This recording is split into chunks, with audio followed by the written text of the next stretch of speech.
Thank you. Thank you to Vidyanidhi Prabhu and Balram Prabhu for organizing this wonderful opportunity to remember Krishna on the occasion of Sri Krishna Janmashtami.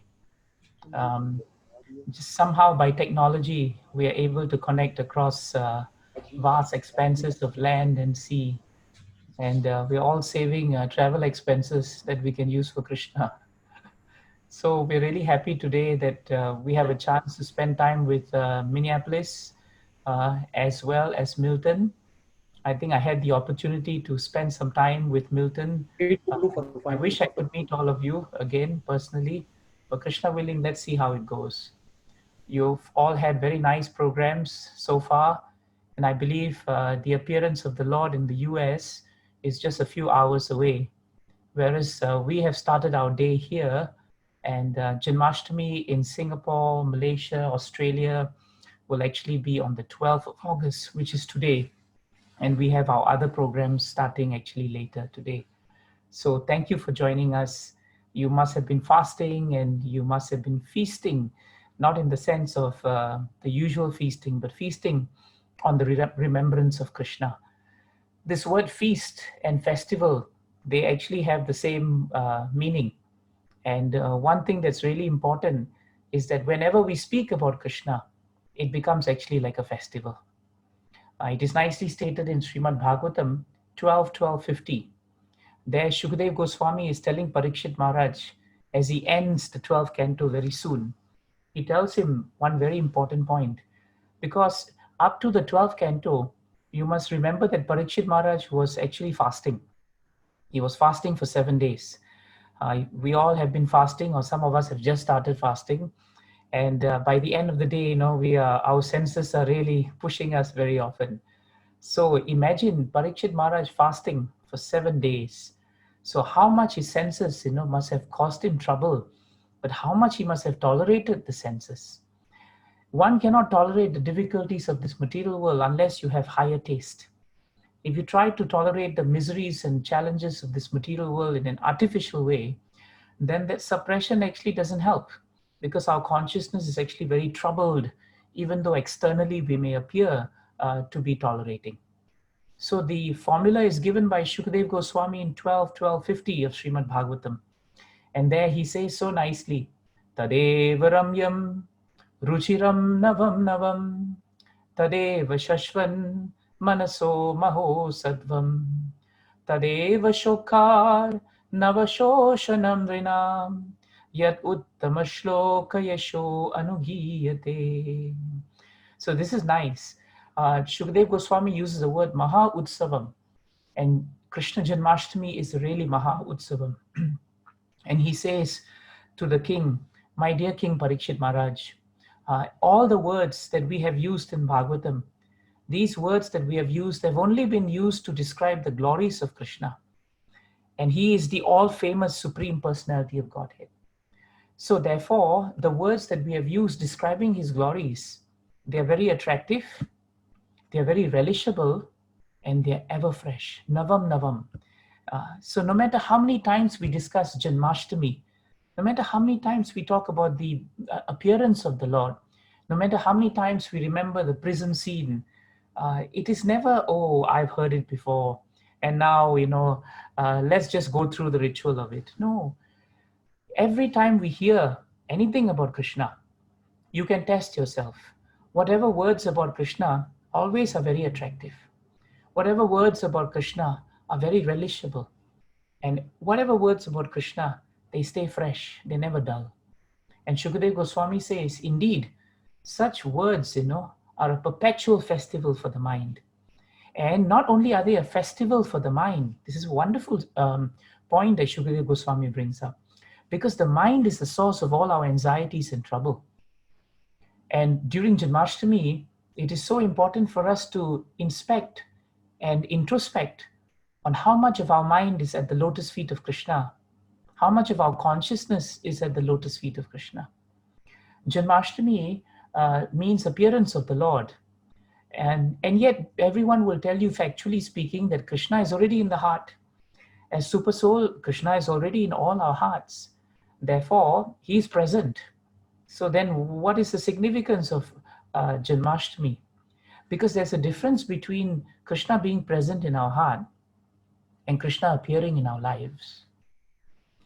There is a difference between Krishna being present in our hearts and appearing in our lives. When Krishna appears in our lives, it means we have lived our life in such a way that he is at the center of everything we do favorably. But when he's just present in our heart, then, as Prabhupada said, even a mosquito can be present on the lap of a king. So actually the mosquito is very close to the king. But actually, what value is the mosquito to the king? There is no value. So therefore, we need to make Janmashtami into something that is not just today, but that changes our lives. And that is the meaning of appearance, actually. So that's why the moment Krishna appears in our lives and we act on Krishna consciousness, we practice it, then the words that describe Krishna, they become a perpetual festival for the mind. So that Janmashtami is not just today. Every time we chant Krishna's names every day, it is a festival to the mind. And the last very important point is that these words that describe Krishna, bhagavatam that talks about Krishna, they dry up the ocean of misery. Very important. They actually dry up the ocean of misery. So this is something that we should always remember. Om Namo Bhagavate Vasudevaya. Om Namo Bhagavate Vasudevaya.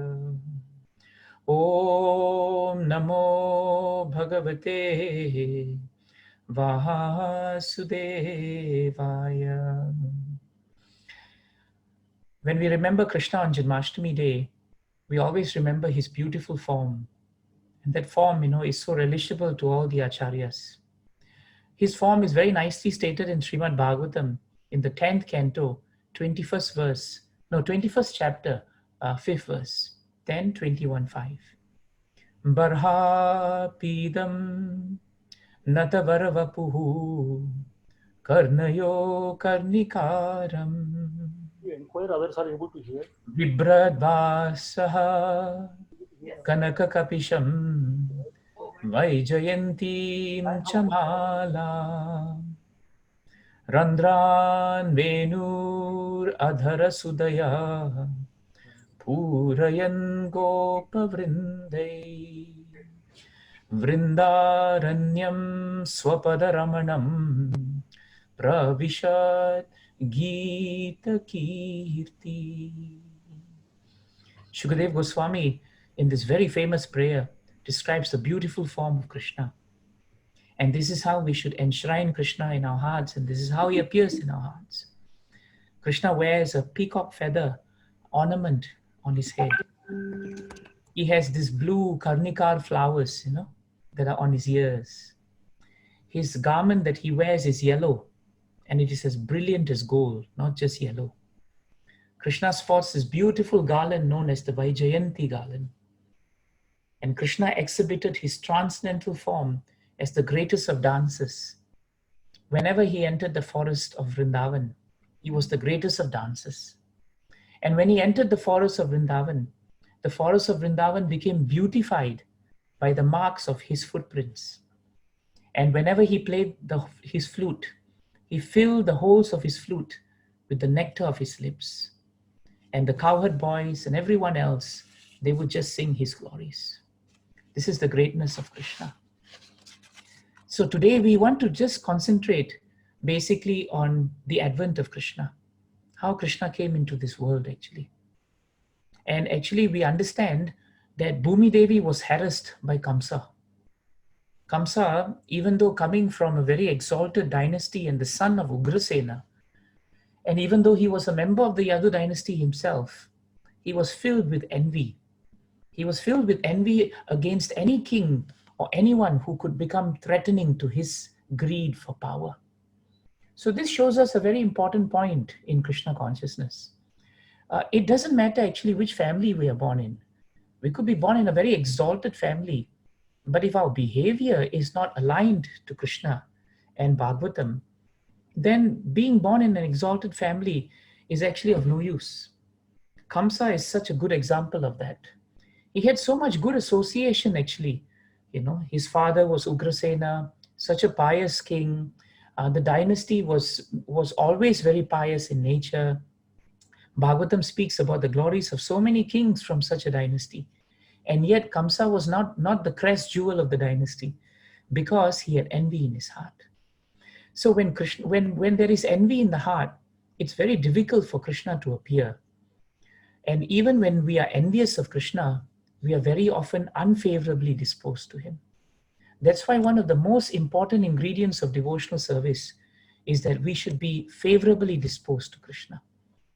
In Bhagavatam, it is known as Anuvritya. We must follow Krishna in a favorable way. But unfortunately, Kamsa did not feel that way. And it so happened then at that time, in fact, Bhagavatam also gives us another good example I'm remembering. You must remember Bhaumasura and Narakasura, same person. He was born to exalted parentage. His mother was Bhumi Devi and his father was Lord Bo, Varaha. And yet Prabhupada writes, in that pastime, that even though he was such an exalted parentage, because of bad association, he had a lot of bad association, he veered away from Krishna consciousness. One of the important prayers today that we should have, Prabhus and Matajis, is that somehow or another, we should always be chaste to Krishna. And then our bhakti, should be very one-pointed. Tasmat ekena manasa. You will see that Devaki and Vasudev, they were very one-pointed in their attention to Krishna. But Kamsa was one-pointed, but his intention and attention was always to himself, actually. So one who has selfish interests, Krishna cannot appear in that person's heart. But once, as Bhagavatam tells us, when his sister Devaki was getting married to Vasudev, Kamsa actually was quite happy. And, he was very affectionate to his sister. So Bhagavatam tells us that out of affection, he took the reins of the horse. And after the wedding of Devaki and Vasudev had taken place, it was very traditional that a brother, who was very loving to his sister, would ride the chariot back to where to actually hand her over, so to speak, to the husband Vasudev. So Bhagavatam tells us that Kamsa took the reins of the horse, and he was very peaceful and very happy. And suddenly, there was a disembodied voice. The word Prabhupada uses in Bhagavatam is disembodied voice. It was actually the voice of the Devatas. When you read Prabhupada's purports in the 10th canto, Prabhupada said that the Devatas did not want to appear before Kamsa because he was very envious and they were actually fearful of him. But so in a disembodied voice, they could not help but actually make this pronouncement that Kamsa, you are a fool. Do you not know that the 8th child of your very sister, whom you are now riding very lovingly, will actually be the source of your destruction? Kamsa was such a condemned personality, Bhagavatam says. Even though he took birth in the illustrious Bhoja dynasty, he was envious and sinful in disposition. And the moment he heard that, what did he do? With his left hand, he took off the reins of the horses. With his left hand, he pulled Devaki Mata's hair. And with his right hand, he took a sword. And he was just going to slice off, just going to slay her, actually, at that point of time. He was going to kill her. And at that time when he was just about to kill her, moments were left before he would do that. And as the assembly looked on in shock at what was supposed to be a happy event that would actually become a disastrous event, what happened? Immediately Vasudev, because he was also very pious, Vasudev then decided, I must act very quickly. Vasudev knew, that Kamsa's nature was such that it would be very difficult to actually stop him from killing someone who could become the source of his destruction, or in this case, who would give birth to a son who would become the source of his destruction. So Vasudev then used the art of diplomacy. He tried to pacify Kamsa with sweet words. When we read Bhagavatam, this part, Prabhupada exalts the nature of Vasudev, because Prabhupada says that Vasudev was so situated in the platform of goodness that even though he was faced with a calamitous situation, he was still able to control his senses. This is the mark of a devotee. We will always be facing demoniac environments and demoniac senses, and demoniac difficulties. And sometimes the association that we receive in this material world is so disturbing and so destructive. But we should take a leaf from the pages of Vasudev's behavior. Instead of counteracting with an equally demonic or violent or aggressive way, Vasudev did not do that. He was peaceful and he was patient. And therefore, Bhagavatam tells us that those who are peaceful and patient, they actually can avoid anger and agitation. In the 8th canto of the churning of the milk ocean, this was the advice given by Krishna to the Devatas when they became troubled, seeing how the demons, would take Amrit. And Krishna told them that you only have to do one thing. You just have to be peaceful and patient and wait until the moment when I come. And this is the faith that devotees have in Krishna. Vasudev somehow was a devotee, exalted devotee. And therefore he tried to pacify Kamsa in sweet words. He tried to reason with him that this is not the place, not the time for you to act so hastily. And he made a very important point that Prabhupada brings up in the translation. Vasudev said, Devaki is not going to be the person to actually kill you. The prophecy or the disembodied voice says that actually the child will kill you. So let me then make a proposition. He was ready now to propose a very liberal proposition. His proposition was that every time Devaki gives birth to a child, because he assumed there would at least be 8 children, right? The 8th child would kill Kamsa. And so he said, let every child be delivered to you. And we promise that we will deliver it to you. And then it is up to you to do what you want with the child, up till the point of the 8th child. But just spare Devaki. Just see how far visioned Vasudev was.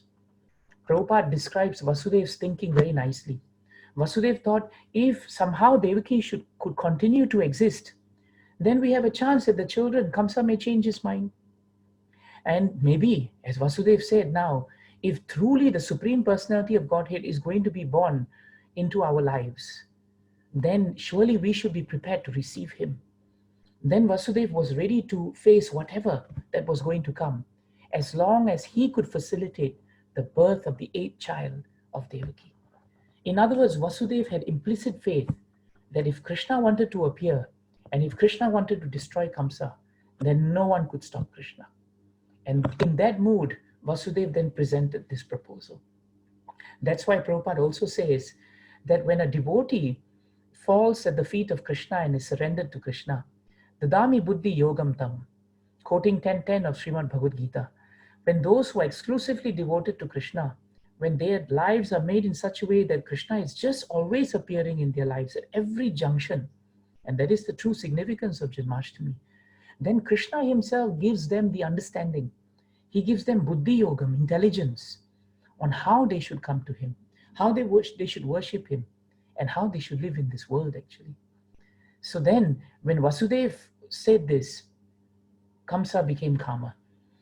And he said, all right, I will accept it now. You go back first. And so Vasudev kept to his word. He kept to his word. He did not give up on his word, because this is the mood of a devotee. He was 100% honest. And I remember in one lecture, my Guru Maharaj said that to those who are very honest in their dealings with Krishna and the world, Krishna always naturally appears in their hearts. And that is why Krishna would first appear in the mind and the heart of Vasudev later, because he was the perfect receptacle for the appearance of the Lord. So when the eldest child, who was named Kirtiman, was born, Vasudev actually very dutifully handed Kirtiman to Kamsa. He gave him to Kamsa, and he kept his promise. And Prabhupada said that was the standard of his character. Do not forget that Vasudev and Devaki were great devotees of the Lord, and they were very pleased and eager that Krishna would actually take birth, so to speak, or appear in their lives. They had full faith that even if their children, the first 6 children at least, were going to perish somehow, they had the faith that Krishna's hand was in it, and that somehow this was the Lord's arrangement. This is a very important point. In devotional service, so many reversals will come to us, Prabhus and Matajis. But we should always see the hand of Krishna and not become discouraged by these reversals. In fact, our prayer should be that somehow or another we should see these reversals as our own misdeeds. And then we should increase our devotional service. And that is what Vasudev and Devaki did. Hmm? This is the premise of the verse, Tatte nukampam sushami kshamano bunjana evatma kritam vipakam ridvag vapurbir vidadan namaste jivetayo se pada siddhaya bhav. This very important verse comes from the 10th canto, 14th chapter. And Lord Brahma is saying this point. He's saying so nicely that Tattenu Kampam Sushami Kshamano. He says, Oh my Lord, you are actually the embodiment of mercy. Anukampam. It is Krishna's mercy that allows devotees to continue in devotional service. It is Krishna's mercy that we can do penance. Krishna says this, to Lord Brahma in 3.9.38 of Srimad Bhagavatam. He makes it very clear that even though Brahma, you have worked so hard in your penance, please know that all your penance, all your austerities, your chanting, and even your faith in me, all of this is due to my mercy. So that's why a devotee says, Tattenu Kampam Sushamikshemano. It is actually Krishna who is the source of everything. So Vasudev and Devaki were never troubled, even though they were actually in very difficult situation. They saw the leaving of their children, eventually as Krishna's arrangement. But they were eager and pleased to receive Krishna. So Kamsa became very pleased by Vasudev when he delivered Kirtiman. And then he told him that it's okay. Kamsa had a change of heart. Since you are so honest and you've come to me, I'm all right. You can take the child back home and you don't have to do anything. Now at that point, it appeared as if Kamsa was becoming a nice person. He was actually having some compassion in his heart. How is that possible? If he was having compassion in his heart and the children were not going to be killed, then when would Krishna come? When would Krishna come?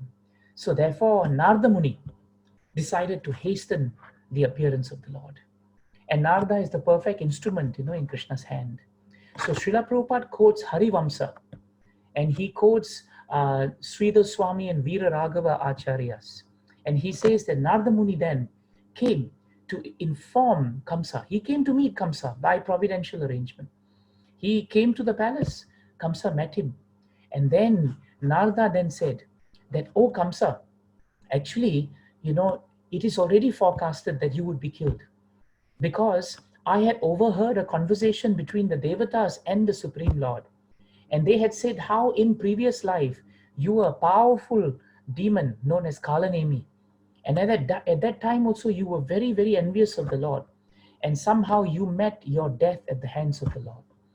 And even now, the Devatas are plotting that because you have brought so much of burden upon Bhumi Devi, they are saying that the Supreme Personality of Godhead will come to relieve this earth of the great burden of demoniac persons such as yourself. Now, the moment he said that, Kamsa became fearful, doubtful, and then angry and envious. He became very fearful, doubtful, angry, and envious. That was the sequence of how he felt. And so he changed completely his feelings. If you remember, what was he saying initially? He was telling to Vasudev, keep Kirtiman, you just stay all right. He was only concerned about a child. But now he went back to the palace where Devaki and Vasudev were staying. He took Kirtiman and he dashed him to the ground and took the life from that child. He did not allow them to live a normal life after that. In fact, he imprisoned them. Immediately he put them under shackles. And actually sometimes people ask, why did Narada Muni do that? Bhagavatam and Srila Prabhupada and all our acharyas tell us that the great devotees of the Lord, they realize that true peace, genuine happiness and bliss in this world is actually going to come when Krishna appears in this world. Birth, death, old age, disease would continue. Whether the children were killed now or they were going to be killed by time, it would happen. But Prabhupada writes that Narada wanted to hasten the coming of the Lord and relieve the distress of all the great devotees of the Lord. And that's why he did that. So Kamsa went back on his words. And Srila Prabhupada says this is the nature of demons. Demons always go back on their words. They will say something very nice, but they cannot be trusted. And each child was killed mercilessly. Mercilessly. And in this way, Kamsa increased his sinful activities, making him the ripe candidate to be slayed by Krishna. And after that, Kamsa continued and continued. But Bhagavatam also tells us that despite the fact that Kamsa kept killing all the children, he was not becoming more peaceful. He was becoming more and more disturbed, actually, very disturbed. Who are the 6 sons of Devaki? Prabhupada writes, the 6 sons of Devaki were previously the 6 sons of Marichi. And they committed Vaishnava Aparad because when they were actually created, they laughed, at a point when Brahma had a slight indiscretion with a creation of his who was in female form. And when Brahma became attracted to the creation that he made, the 6 sons of Marichi who were witness to that, they laughed at Brahma, forgetting his exalted position as the Vaishnava and becoming very critical of him. And therefore, it was ordained that to pay and repay and purify themselves of this Vaishnava aparad, that they would have to take birth in the womb of Devaki Mata for a very short period of time. And it was ordained that they would be destroyed by Kamsa, and then they would be liberated. A little bit further down in the 10th canto, still in the second chapter, Prabhupada also quotes the Acharyas to say that these 6 children of Devaki were also once upon a time the grandsons of Hiranyakashipu. They were the grandsons of Hiranyakashipu. And their father actually at that time was Kalanemi.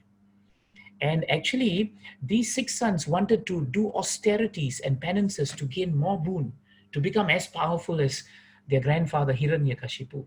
But instead of going to Hiranyakashipu, they went to Lord Brahma. And when Hiranyakashipu found out that they did not come to him, he himself was such an envious and megalomaniacal person, he became very upset with his grandsons. And he said, because you did not turn to me for guidance, and who am the most powerful person in the universe, I curse that you will actually finally be killed by your own father, Kalanemi, in future lives. And that is how Srila Prabhupada quotes the Acharyas to say, these 6 sons also had to take birth, and they also had to be purified. And by providential arrangement, Kamsa, who was Kalanemi previously, took birth as Kamsa. And through this arrangement, he had to vanquish all the 6 sons who were actually previously his sons. So there are 2 sources, that are given by the Shastras. But the important thing to understand is that these 6 sons of Devaki were systematically killed until the 7th child came. When the 7th child came, Krishna himself advised Yogamaya, who is none other than his great potency and energy, to go to Vraja, and in Vraja to go and see another wife of Vasudev, whose name was Rohini. And there, Krishna said, you must transfer Devaki's 7th child, who is coming now, and who will be none other than Sankarshan, my first expansion, and who is none other than Lord Balaram, and who will later be also known as Rohini Nandan, the son of Rohini. Bring that child, who is transfer Devaki's 7th child, who will be born from Devaki, but transfer that child to Rohini, so that when Rohini wakes up, it'll appear as if this was her child. And in this way, Sankarshan will also escape and elude Kamsa. So when Krishna appears in this world, he doesn't appear only on his own. In fact, before Krishna advented, and when Bhumi Devi came to Lord Brahma to pray very hard to relieve the burden on her, Brahmaji with the Devatas went to pray to Krishna. And Krishna then advised Brahma that prepare now for my coming. And all the Devatas, their wives, their entourage, they will all be part of my pastime. And that is why before Krishna advented, Lord Balaram, his first expansion, also advented before him. This is the mood of the original spiritual master. And this is a very important concept in devotional service.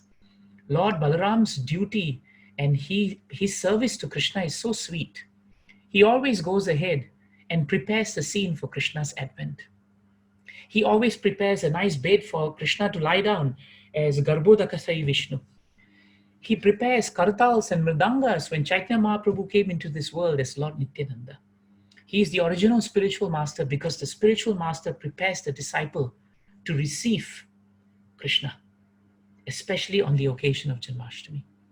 So this is how Yogamaya followed obediently the orders of Krishna.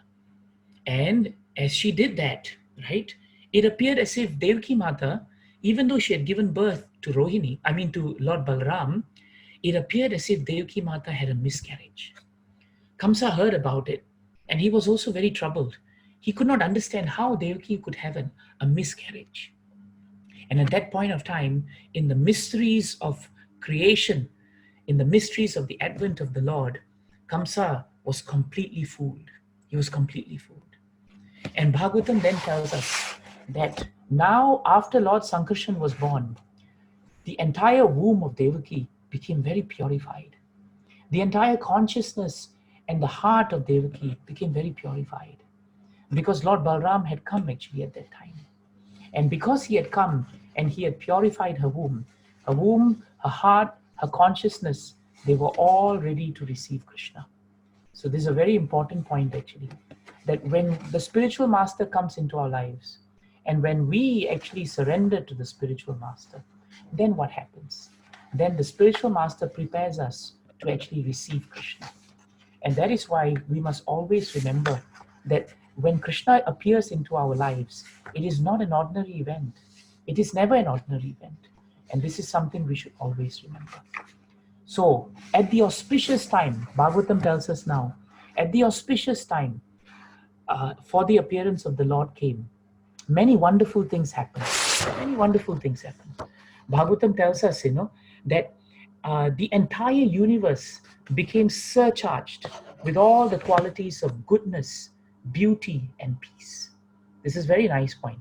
This description of the advent of Krishna is given in the 10th canto, first chapter, first to fifth verse. So it's a very nice point actually here. Text 1 to 5. And at this point of time, between text 1 and 5, Shukadev Goswami explains the beautiful appearance of Krishna. And Krishna is so powerful that the whole world became surcharged, not only with the qualities of goodness, beauty, but also the quality of peace. Prabhupada writes, that the constellations in the sky, the moment they heard that Krishna was going to appear, the constellation Rohini appeared. And Rohini constellation is considered to be the most auspicious constellation. And another auspicious star like Ashwini also appeared. The sun, the moon, and all other stars and planets became very peaceful. All the directions became extremely pleasing. And all the beautiful stars in the universe started twinkling, and the sky was cloudless. It was very clear in the night. And what happened was the rivers, that were not flowing very well when Kamsa was there, suddenly they started flowing with clear waters.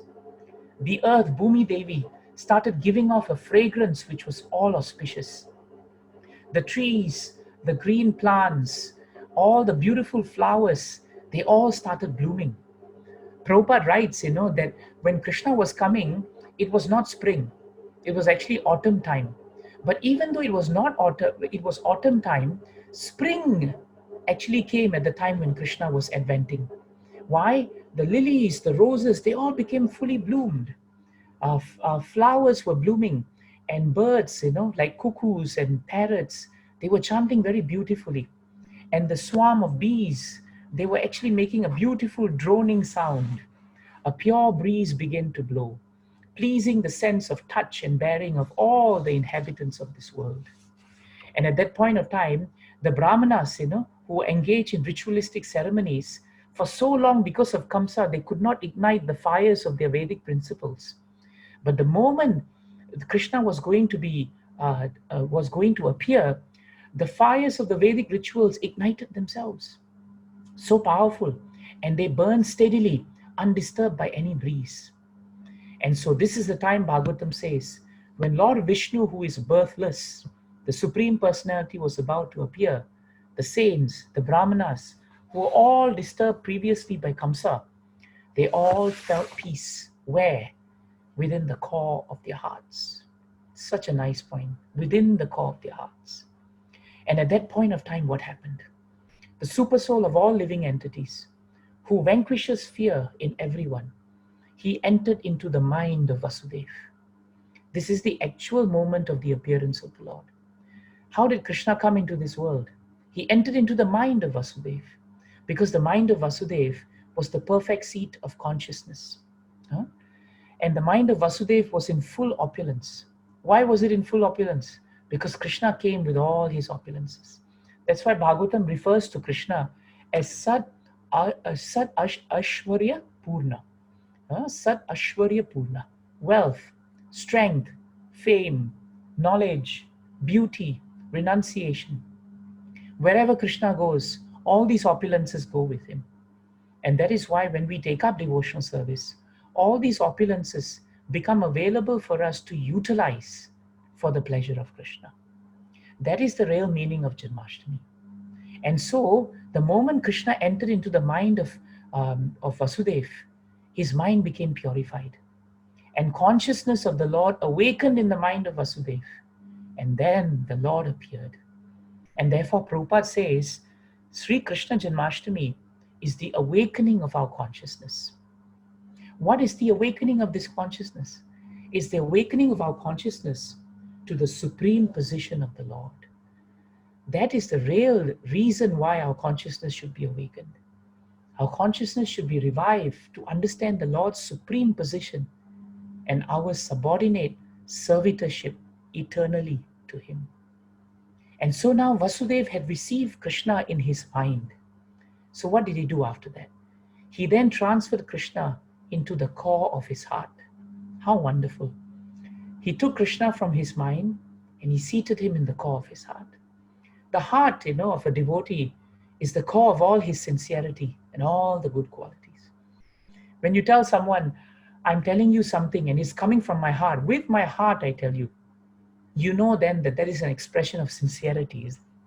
Does anybody in this world say, I promise you, I swear to you, whatever I'm feeling is coming from my kidneys or my liver? Nobody says that. When they say something, when they say it's coming from my heart, it is an expression of sincerity. So Krishna purified the consciousness of Vasudeva in his mind. And Vasudeva then, brought Krishna into the core of his heart. And he bore Lord's transcendent effulgence in his heart. And Bhagavatam says, even though he was in a prison, even though he was in shackles, even though Vasudeva looked very disheveled, he looked really disheveled, he was in a terrible state of condition, materially, externally. But the moment Krishna entered the core of his heart, Bhagavatam tells us he appeared as luminous as the sun. He was as bright as the sun. Then Krishna was then transferred from the mind and the core of Vasudeva's heart into the mind of Devaki. This is the point of what we would call materially the transfer of the seed, into the womb of the mother. Except Prabhupada says, when Krishna appeared in this world, there was no discharge of semen. There was no need to fertilize the egg, because Krishna's appearance is transcendental, Prabhus and Matajis. It is transcendental. And that is why Krishna is supreme. Vasudeva then transferred from his mind, from his heart, he transferred Krishna into the mind of Devaki. And when he did that, Prabhupada writes so nicely, what was that process called? That process is known as initiation. Initiation. So Prabhupada writes that Vasudeva initiated Devaki into Krishna consciousness. Because Krishna consciousness is actually the appearance of consciousness of Krishna in our hearts. And when Devaki accepted from Vasudeva Krishna, she accepted with the mood of submission, with the mood of service, with the mood of eagerness, and with the mood of taking shelter of the Lord. Because she was still fearful that Kamsa would know that the 8th child was born. And therefore Prabhupada writes in the purport so nicely, the Lord Krishna was transferred to Devaki by Vasudeva, not in an ordinary way, not in the ordinary way. Krishna is the original consciousness of Krishna, of the whole world, of all of us. And therefore, just like Vasudeva was effulgent, when Devaki Mata received Vasudeva on the received Krishna on the basis of initiation, Bhagavatam tells us her beauty increased many, many, many times. And she looked so beautiful, so beautiful. And Bhagavatam describes so nicely, Devaki's beauty was actually because of Krishna. And they give this example. Just like the eastern horizon becomes beautiful by carrying a rising moon, in the same way, because Devaki was carrying now Krishna in her heart because she had received him humbly and submissively from Vasudeva, Devaki's beauty was like that beauty of the East. So the original source of beauty is still Krishna. And Prabhupada writes there that unless we are initiated by the right persons, unless we are initiated by a bona fide devotee, and the qualification of the bona fide devotee, Prabhupada says, is one who always carries within his heart Krishna. That's the beauty of a devotee. A devotee is always carrying within his heart Krishna. And because a devotee carries within his heart Krishna, then that devotee is qualified to give Krishna to you. And this is the mark of the great devotees of the Lord.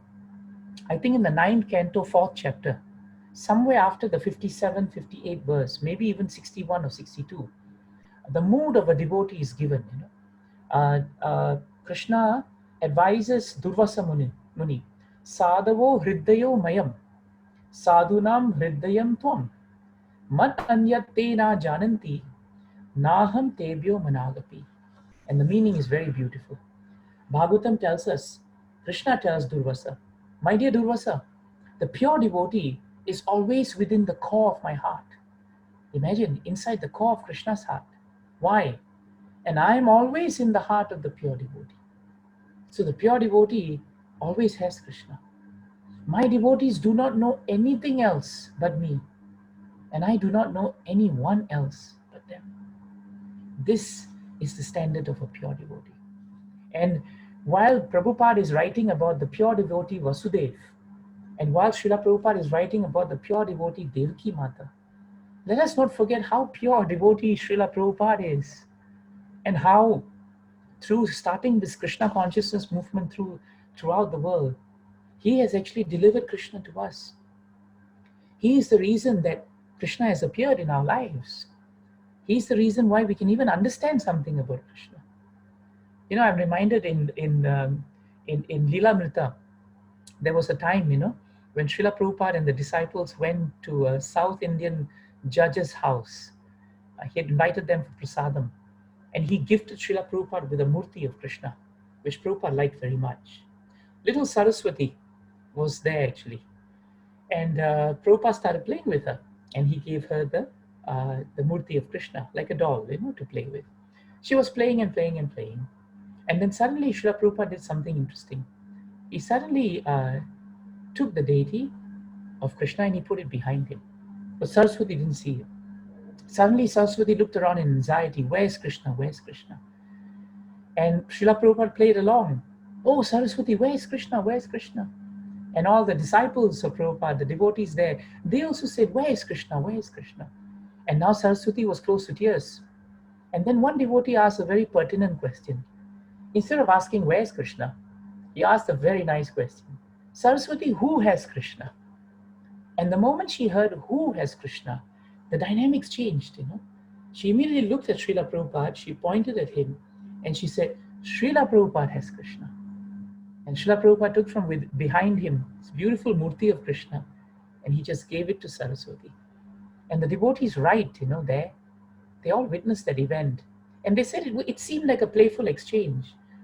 But actually, the pure devotee who initiates anyone has the potency to bring Krishna from his core of the heart into the hearts of other devotees, provided the devotees who accept Krishna and accept the bona fide spiritual master do so on the basis of submission and service.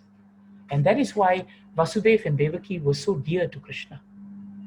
So Prabhupada says that not only must Krishna come into our lives, but it's very important that once Krishna appears in our lives, we should also sustain his form in our hearts. How do we do that, Prabhus and Matajis? By sincere devotional service. That is the meaning of Janmasthami actually. So the presence of the Lord was awakened in Devaki Mata through the process of initiation. Krishna did not need to live within the womb of Devaki. He actually came into her heart.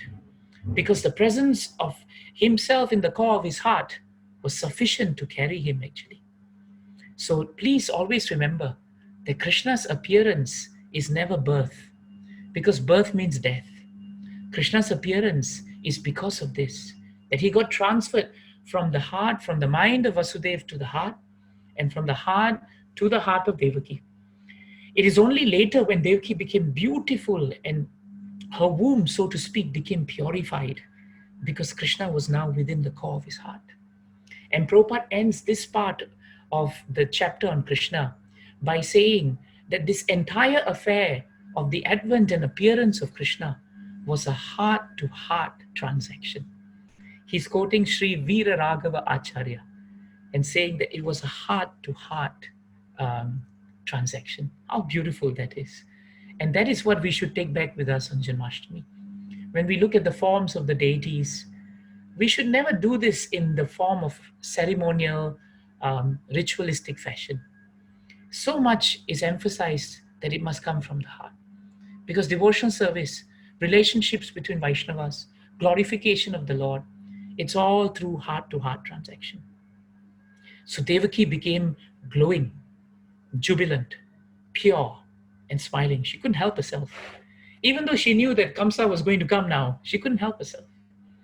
And when the guards heard that the 8th child was born, even though there was no crying, they just saw Devaki Mata, and they knew now that the 8th child was actually coming now, that he was born. He was born. And so this beautiful form of Krishna is so nice, It was stated actually in Bhagavatam that when Krishna appeared in the heart, he then externally manifested himself as the four-handed form of the Lord, four-handed form of Vishnu. Very powerful, very beautiful, just like the prayers we chanted earlier. And because he was there and because he looked so beautiful, Vasudeva just looked at his beautiful form. Bhagavatam tells us, that Vasudeva saw this newborn child. And this newborn child had very lotus-like eyes. He bore in his 4 hands the 4 weapons, Shankha, Chakra, Gada, and Padma. Vasudeva saw that on his chest was the mark of Srivatsa. On his neck was the brilliant Kaustuba gem. Krishna, as Lord Vishnu in 4-handed form, was dressed in yellow. His body was blackish like a dense cloud. His scattered hair was fully grown. No baby can do this. And his helmet and his sparkling earrings, were so shining and brilliant. And he had this valuable diamond gem known as the Vaidurya gem. All this only Krishna has. And this beautiful, beautiful form of the Lord astounded Vasudeva. And therefore he offered prayers to Krishna. Devaki Mata, she immediately saw Krishna in that way. But she was fearful that if he was now in the form of the 4-handed form of Vishnu, that it would be very difficult for her to conceal him. See the motherhood of Devaki. It was so sweet and so pure. On one hand, she knew that this is the Supreme Personality of Godhead. And yet, on the other hand, she is a mother. And so she said, Krishna, please change to another form so that we can conceal you before Kamsa comes. And in that beautiful form of the Lord, he then transformed himself into the beautiful form of Krishnastu Bhagavan Swayam. And in that way, as a child, he was decorated with a beautiful belt. He had armlets, he had bangles, and various other ornaments. And he appeared very wonderful, very wonderful, very wonderful. But now Kamsa knew that he had come. Kamsa knew he had come because the whole jail was actually so brilliant. And something auspicious had happened. So what does Kamsa do? Kamsa came to understand that the 8th child of Devaki was born. And what did he do? He had waited so long, isn't it, for him to finally come. And finally, when the child was born, Kamsa immediately decided that I must kill him. And at that point of time, when Kamsa was about to take him up, when he was just about to take him up at that point, what happened? Instead of taking up the child of Krishna, Kamsa realized that as he took up the child and he was about to dash the child, instead of having a child there was the beautiful form of Yogamaya. Yogamaya. How did this happen? This is the part that is most wondrous. Because before Kamsa could come, Vasudev and Devaki, they had quality time with Krishna. They had quality time with Krishna. All the auspiciousness had come.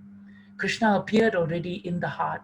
And when he appeared, he became very beautiful.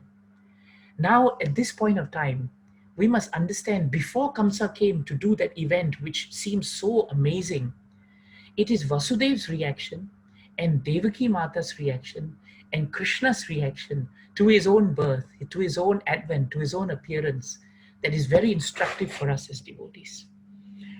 Vasudev's reaction was, as I said before, he was struck with wonder that this four-handed form of the Lord is actually Krishna.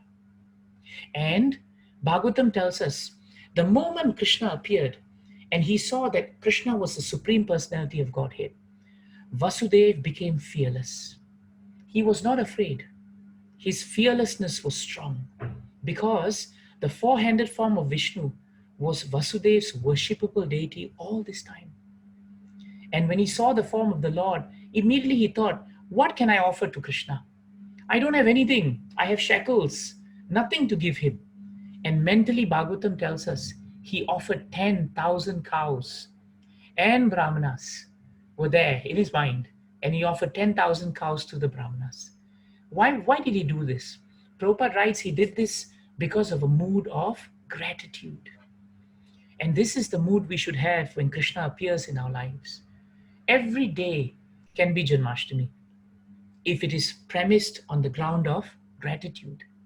And this is the mood of Kamsa. This is the mood of Vasudev. Vasudev was always grateful. And because he concluded that this wonderful child is Krishna, fearlessness came to his heart. And this is another important point for us to remember. When we accept Krishna as the Supreme Personality of Godhead, when we put him in the center of our lives and Krishna appears, Krishna immediately installs fearlessness in our hearts. Even though our lives can be full of troubles and challenges, it is Krishna who will give us this wonderful fearlessness. What was Devaki's reaction? As I said, Devaki was afraid of Kamsa. Srila Prabhupada writes in his excellent purport that Devaki Mata actually symbolizes bhakti. She symbolizes bhakti. And Kamsa symbolizes material association. Bhakti never goes well with material association. And that's why Devaki was always fearful of material association. This fear of material association is not a sign of weakness. Prabhupada says all great devotees of the Lord, they avoid material association because they know that material association can change their consciousness. So that's why the word fear here is not a sign of weakness. In fact, Devaki Mata's fear of Kamsa and material association purified her consciousness and made her become more and more fixed in the remembrance of the Lord. And that is how devotional service purifies us. So her reaction was, please, Krishna, change from four-handed form to normal, two-handed, normal child form. Because she thought that, Kamsa will come. And her prayer to Krishna was, please give me protection from the terrible fear of Kamsa. What was Krishna's reaction? Krishna's reaction was, my dear Vasudeva and Devaki, thank you so much for appearing as my parents. In last two births, you were Prishni and Sutapa. And then I came as Prishni Garbha. Then after that, you were Diti and Kashyap. And I came as Vamandev Upendra. The reason why you are so qualified to receive me is because of the great austerities you have performed for so many lives, and because you are so fixed in your devotional service to me. This point is nicely stated, I think, in 264 Bhagavad Gita. Krishna affirms this point. Raga dvesha vimuktaischu vishayan indriyaischaran atma vashai videyatma prasadam adhigacchati. Krishna says in Bhagavad Gita, a person who is free from attachment and aversion and who is able to control his senses through the regulative principles of freedom, such a person can obtain the complete mercy of Krishna. So this is the only verse in the Gita that tells us how you can obtain Krishna's complete mercy.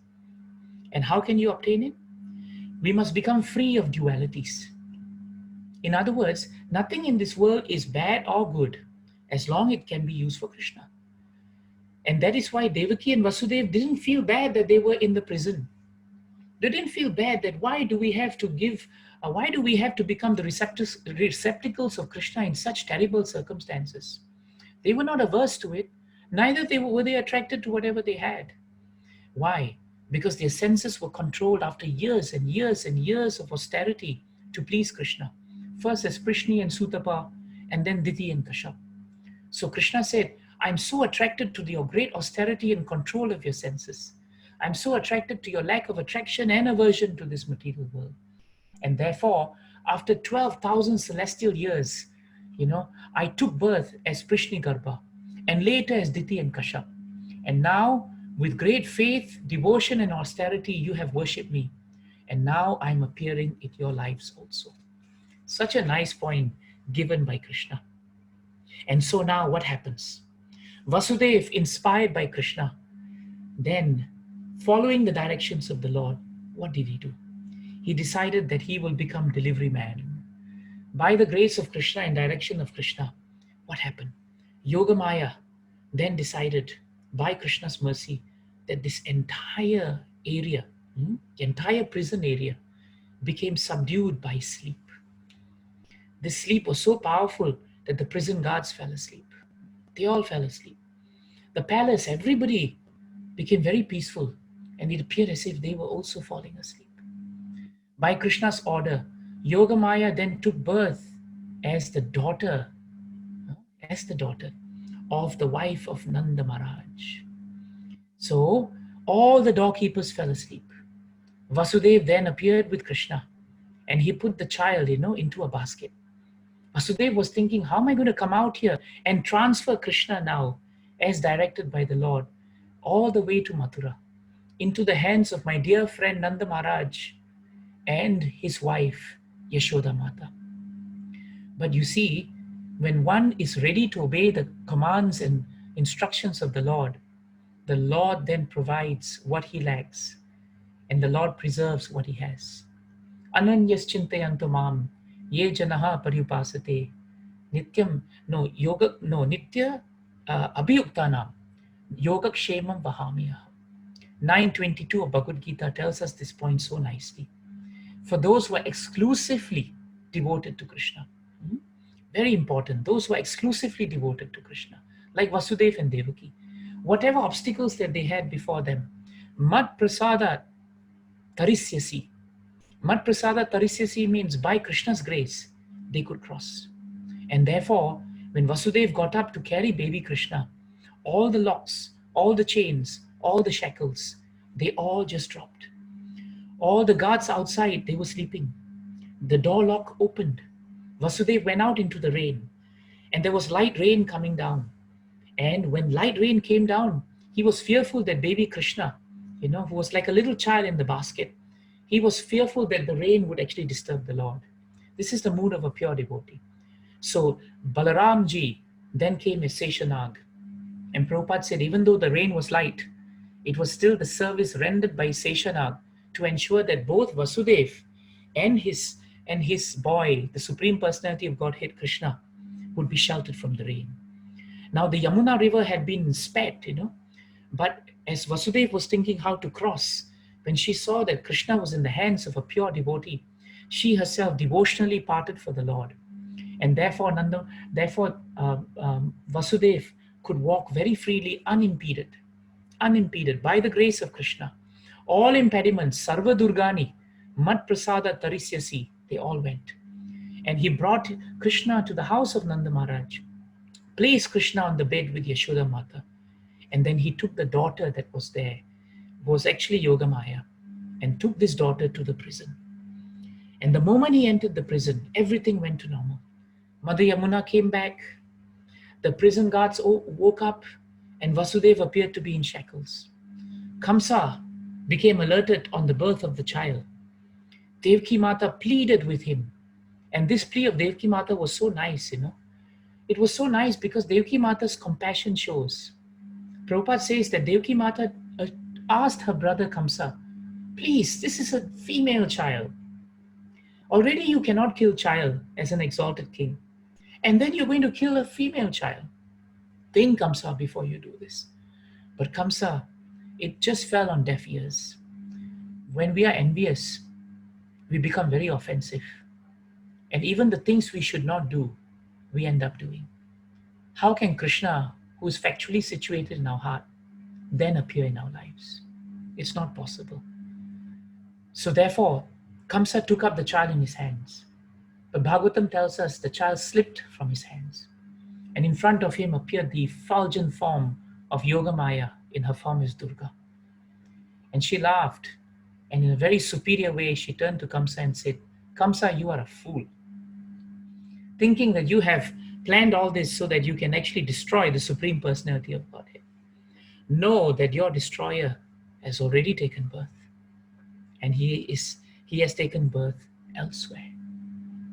And so Kamsa then realized at that point of time that this terrible form of Durga was actually telling him something very powerful. And this is a part that sometimes we miss. Kamsa, after he heard Durga, became actually repentant. He fell at the feet of Vasudeva and his sister. And he said that now I feel very bad that I have done this. What can I do? How can I atone? And Vasudeva and Devaki, Prabhupada writes in the purports, actually was so magnanimous that they were ready to forgive Kamsa because he appeared repentant. Why was their behavior so exalted? Because they had received Krishna in their hearts. And Krishna was not just factually as Super Soul, but he had actually appeared as Janmasthami. And therefore they forgave him. But later when Kamsa went back to his palace and related what had happened to all the other ministers and his fellow vassals and allies, because of their bad association, they warned him that because Krishna has appeared elsewhere, he will come to kill you and your life is still in danger. And so then Kamsa started his reign of terror. And after this, he would pass a decree that all children born during that time are to be killed actually. And thus ends the episode of the first 3 to 4 chapters of the 10th canto, part 1 of Srimad Bhagavatam. I have tried to explain Janmashtami in my very limited capacity. And we want to say a few points that we can share with you on the significance of Krishna Janmashtami. The important thing we must remember is that Janmashtami Day is a day when we celebrate and remember the Lord's appearance. We should always remember that Krishna's appearance is never an ordinary event, because Krishna is factually always in our hearts. He's our well-wisher. He's present. He's a silent witness. But we want Krishna to appear, not just be present. And therefore, for him to appear, we must receive him and his instructions with loving devotional service, just like Vasudeva and Devaki did. That is the starting point of our relationship with Krishna. Vasudeva and Devaki, they endured and tolerated. Tatenu kampam sushamikshmano bunjana evatma. Bunjana means they endured. They tolerated so much difficulty in their material life just for this opportunity to render devotional service to Krishna. But today, Krishna is so kind that in our Krishna Janmashtami, we don't have to practice penances for 10,000 years just to receive Krishna. In fact, by Srila Prabhupada's mercy, Krishna is so merciful in Kali Yuga that he has appeared in the form of the holy name. And by chanting the holy names of the Lord, all his energies are invested. And therefore, every time we chant Krishna's names, we pray that Krishna appears in our hearts and in our lives. Vasudeva and Devaki were placed in so much calamitous conditions when Krishna appeared. And it is so even in our lives. Even though they were in a prison, Prabhupada says we are all in the prison of the material world. And we are always fearful of material association like Kamsa. This material energy of Kamsa is so powerful that it can make us forget Krishna. That is why Devaki Mata considered that every stage of her life was a danger as long as Kamsa was there. And because she feared Kamsa, that fear propelled her to increase the quality of her devotional service. And it purified her actually. That's why Prabhupada says, a pure devotee fears material association. And in this way, the asuras of material association will be killed by increasing devotional service. Prabhupada also writes that the 6 sons of Marichi are actually Kama, Krodha, Lobha, Moha, Mada, Matsarya, lust, anger, greed, illusion, madness, and envy. And as each of them were killed, as Devaki's remembrance and Vasudev's remembrance of Krishna came, automatically these negative qualities, left their hearts. And this is the process of devotional service for us too. Krishna appears in pure devotional service, and therefore only bhakti can make Krishna appear. That's why we pray today at the lotus feet of Devaki, because she represents bhakti. We pray at the lotus feet of Vasudev, who so wonderfully became the perfect receptacle to receive Krishna. And we should always remember that the true significance of Janmashtami is to awaken this otherwise material consciousness by changing our lives. If we are always with Bhagavad Gita, always with Srimad Bhagavatam, and if we are always chanting, then this BBC, B is Bhagavad Gita, B is Bhagavatam, and C is chanting. Our BBC is a spiritual BBC. It's the perfect channel for us to always remain connected with Krishna. And that should be the essence of Krishna Janmashtami. Thank you for your time, Prabhus and Matajis. Sorry I took 10 minutes more than my usual time. I'm wishing all of you a very blissful, thoughtful, contemplative, introspective, and ecstatic Krishna Janmashtami. Hare Krishna. Jai Hare Krishna. Yes, Devakinandan Prabhu ki Jai. Hare Krishna Prabhu. Thank you so much, Prabhu. Devakinandan Prabhu. Thank you for your time, Prabhu, especially. And happy Janmashtami to you, because your Janmashtami started just today. Actually, Prabhu, by engaging me, you have got me to be most well engaged, so that I can actually start the day by remembering Krishna. So I'm grateful to you. I'm grateful to Vidyanidhi Prabhu. I'm grateful to ISKCON Milton. And I'm very grateful to ISKCON Minneapolis also. Yes, yes. There is just some lag of connection with ISKCON Milton, because they were using Facebook Live. They were not able to get the audio from the Zoom. Right. So we'll just wait for Vidyanidhi Prabhu. Are you there? Or Munish Prabhu?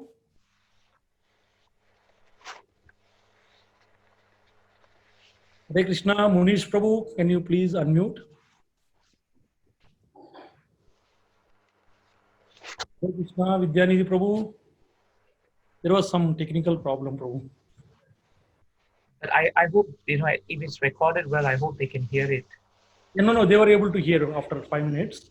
Okay. I just want to make sure if they want to ask any questions.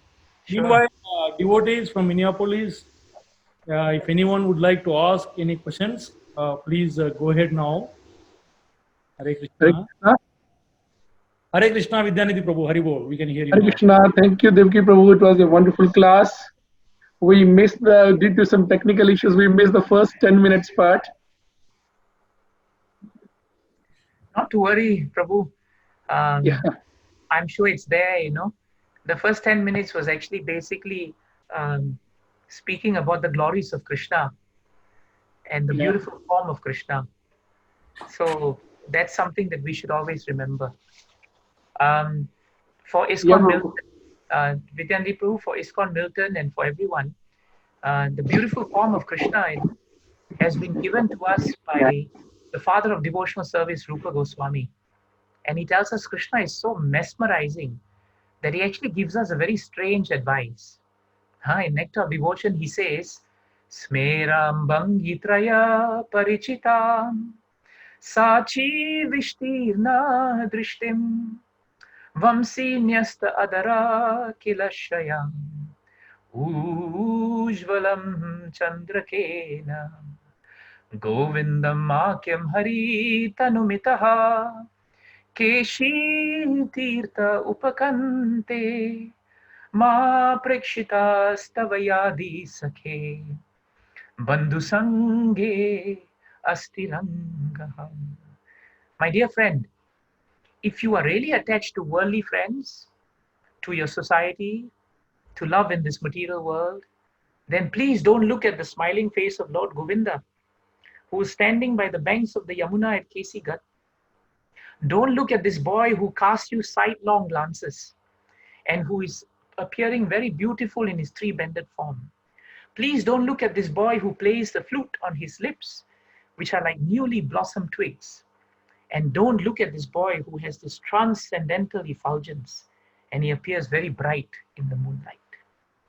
So that is something very nice to remember within the Prabhu.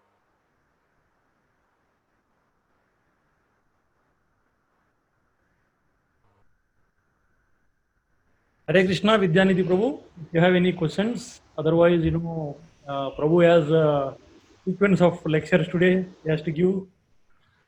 Prabhu has to give class to Roscoe and as well as in the evening in Singapore. Vidyanidhi Prabhu, are you there?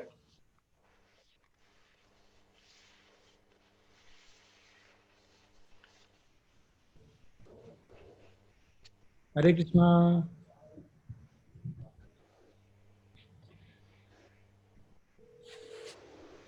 I'm just calling him, Prabhu. Sure, Prabhu.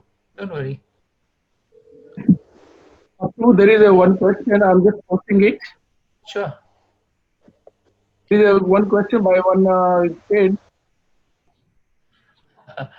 Why Krishna puts peacock feather on his head, whereas peacock eats non-vegetarian food?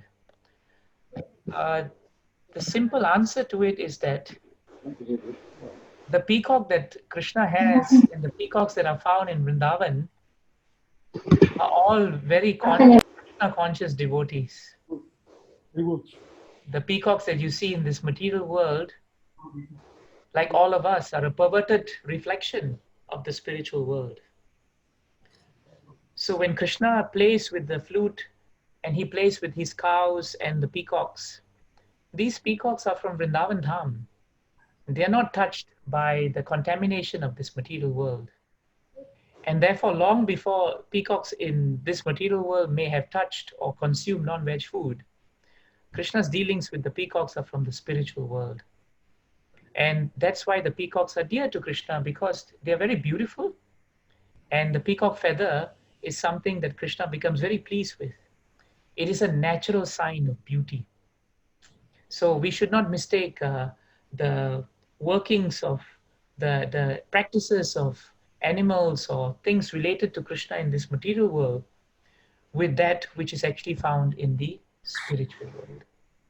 That's very important, very important. There's another nice point here. What did the acharyas tell devotees, especially to practice on Janmashtami?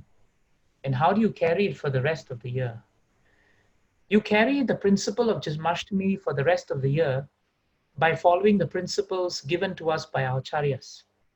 Chanting Krishna's names, offering all that you have to Krishna, studying Srila Prabhupada's books, especially Srimad Bhagavatam and Bhagavad Gita, rendering service to the Lord if you have a temple congregation, preaching about the glories of Krishna to everyone, and lovingly dealing with devotees and living entities, and giving to them and sharing with them Krishna consciousness. This is how Krishna appears in our life, because we are actively practicing and remembering him. On Janmashtami Day, Prabhupada is the best example as our Acharya. When he started Janmashtami in the West, he simply sat down with his disciples and devotees, and he read Krishna book for the whole day. And when they were very tired because they were feasting, Prabhupada continued to read Krishna book until the festival. And in elsewhere in his writings, Prabhupada says, that because we have deities, we should give darshan of the deities on that day. There should be nice abhishek today of the deities. But most important is we should continuously chant Krishna's names. If we can preach about Krishna on Janmashtami, even more auspicious. We can continuously chant the holy names of the Lord, because the Lord today has come in the form of the holy name, which is so powerful and non-different from Krishna. This is how we should receive Krishna in our hearts, and this is how he will appear in our hearts. I hope both the questions find useful answers.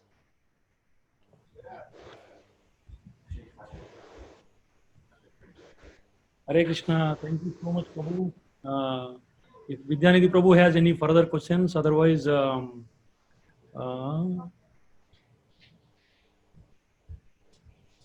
Anger and envy have to be let gone. And I how see this here. Anger and envy have to be let go on. And how do devotees get tested? Anger and envy is the most difficult thing to let go. But actually, we should understand from Bhagavatam that very often envy is the source of anger. Anger, and how have you seen them come out of it? This is nice. Anger and envy are actually cousins. Very often, envy is there first before we become angry. Don't mistake the anger that maybe a mother has, that child is not studying. That is actually concern. Sometimes it comes across as anger. Don't mistake, the kind of anger that someone may have because they're concerned about you. But the anger of the demonic personalities in Bhagavatam, they all have come from envy actually. Like Kamsa. Kamsa was full of envy, so he was always in an angry state. He was remembering Krishna, but he was not peaceful because he was remembering Krishna unfavorably. So when we are envious of someone, we are actually unfavorable to that person. So even though we may be moving with that person, inside, we are very angry because we think that person is better than us. And why do we think that person is better than us? Because we think that no one can be better than us. We think that we own a service. We think that we have the monopoly over some title. We think that no one can be better than me in something. I give the best class. If someone else gives a class and someone says he gives better class, then I become angry with him because I'm envious of him. And where does envy come from? Envy comes from pride. When we are proud of what we think we are, then when someone else challenges that, we become envious and we become fearful. So where is pride coming from? Pride is coming from this notion that we think that we own everything. And that is the wrong notion. If we accept that Krishna is the proprietor of everything in this world, and that everything that is performed in this world, yajna arthat karmano anyatra, it has to be performed for the satisfaction of Krishna, then that devotee understands that whatever we have is given by the mercy of the Lord. So if it goes away from me, it is Krishna's arrangement. If it stays with me, it's Krishna's arrangement. In that way, we don't develop pride out of proprietorship. And if our pride is reduced, then if someone else is doing something very nice, we don't think that we own that. And we don't become envious of people. And then we don't become angry with people. So actually, there is a very nice connection between all of these characteristics.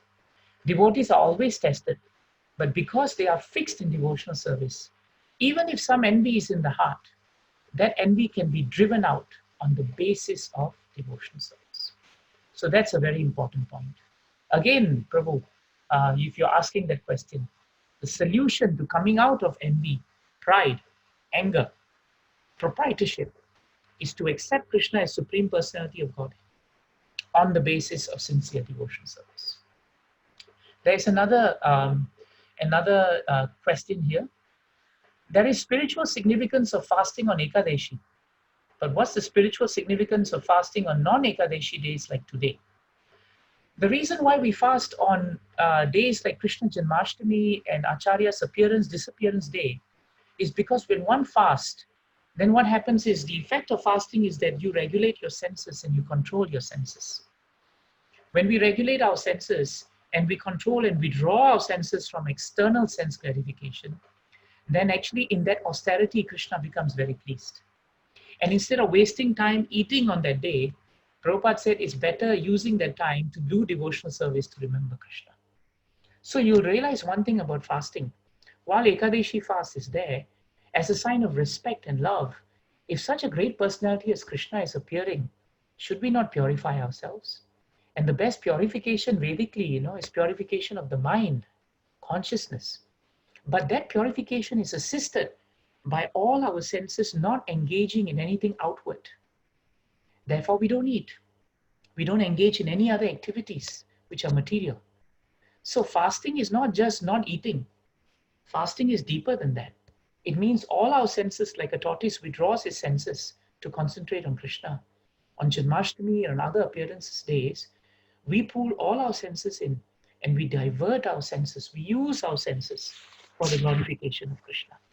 If the senses are not used for the glorification of Krishna, and if they are not controlled on the day, then very often we are not glorified. If you want to understand the spiritual basis for this, Prabhu, it is actually found in Nectar of Devotion. Sarva upadi vinir muktam tad paratvena nirmalam rishikena rishikesha sevanam bhakti uchyate. Devotional service means engaging all our senses in the service of the Lord. So fasting is a great way to withdraw the senses from externalities and concentrate the senses on Krishna. Because he is Rishikesha. He is the master of all the senses. If you render service to Krishna on this day and you are fasting, then two side effects will come. The first side effect is just by fasting and remembering Krishna, you become freed of all material designations, contamination. And whatever senses that we have, they all become purified because they're being used for Krishna's service. So I hope, Prabhu, that is very useful. Thank you so much, Vidyanidhi Prabhu. Thank you very much, Balram Prabhu.